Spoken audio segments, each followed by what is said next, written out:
This month's strategy of the month is Team Word Challenge. And I absolutely love this activity for several different reasons. It always boosts student engagement.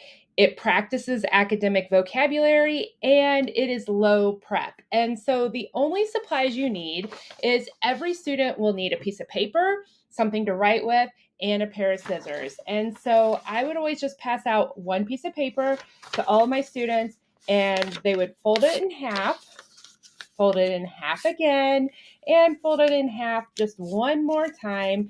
And this gave them 8 different boxes that they would write on. And so what we would do is we would consider our topic, and I would have them brainstorm words that were associated with that. So maybe we were talking about the water cycle, the solar system. Maybe we had just finished a story and I had them come up with words that were significant to the novel Sounder. So there's all different ways that you would be able to do this, and they're going to put their words, one word in each box.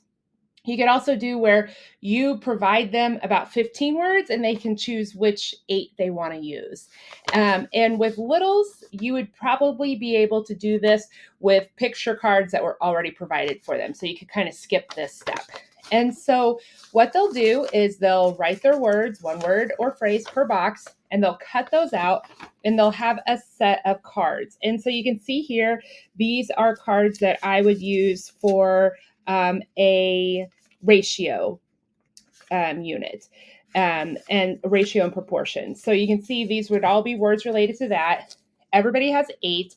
And then I always had my kids sitting in teams of 4.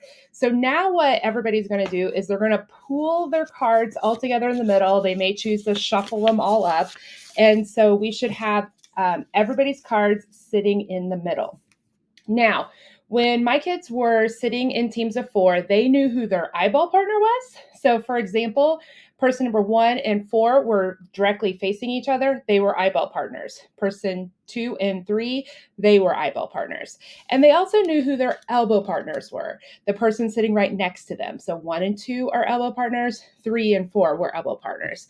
And so this is important in just a little bit because that is how the game will work. And so this is going to be like a game of like Taboo, where they have to give clues for their partner to guess the word without saying the actual word. And so now, since I would do this on paper a lot of times, you would be able to see through it. So I always made them hold it in their hand so that their partner couldn't see through, and they would give clues. You could give them the option to pass. Sometimes I would say you can pass one time per round. And each round can be as long as you would like it to be. I did 4 rounds of 30 seconds, but you can also do 4 rounds of 1 minute. If you think the words are going to be harder to explain and harder for the partner to guess, you could do 1 minute rounds. I usually did 30-second rounds. And then if we had a lot of cards left over, we could play it again easily. So the first step is in the first round, person number 1 is giving the clues to person number 4. So as they're giving the clues, they're trying not to say the word that's on their card, and they're going to get that person to guess the word scale. Now, their elbow partner is going to be looking over their shoulder just for an extra level of accountability to make sure that they're not saying that word. If they guess the word, they pick up the next word and they try to get their partner to guess the next word, which is ratio. And so they continue on till 30 seconds is up. Then the next round, person number 2, using those same cards in the middle, draws the card. They're going to try to get their partner, who is person number 3, to guess the word, while number 1 is looking over their shoulder. In the next round, person number 4 is going to give the clues to person number 1. Person number 3 will be the judge looking over the shoulder, making sure that the words aren't being said. And in the final round, person number 3 will be giving the clues to person number 2 while number 4 looks over the shoulder. In the event, if they go through all the words, then we would just put those right back in the middle.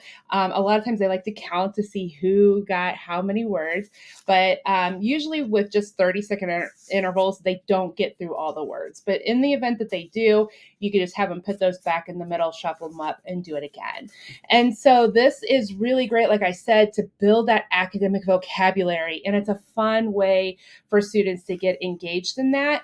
I will tell you, we did this so much in my classroom that I could do a 2-minute timer with 30-second intervals, and my kids knew automatically to switch. I would say the very first few times that you do this, you would want to stop after each round, give directions, who's giving the clue, who's acting as a judge, and so on, and then continue on. And after they've played this a few times, you would just be able to do a quick 2-minute timer with 30-second intervals, and it would be much quicker. So this is Team Word Challenge. It can be used as a response to literature. It can be used to summarize a unit, maybe even just summarize a lesson. It can be used in a variety of different content areas. So I hope you try it out.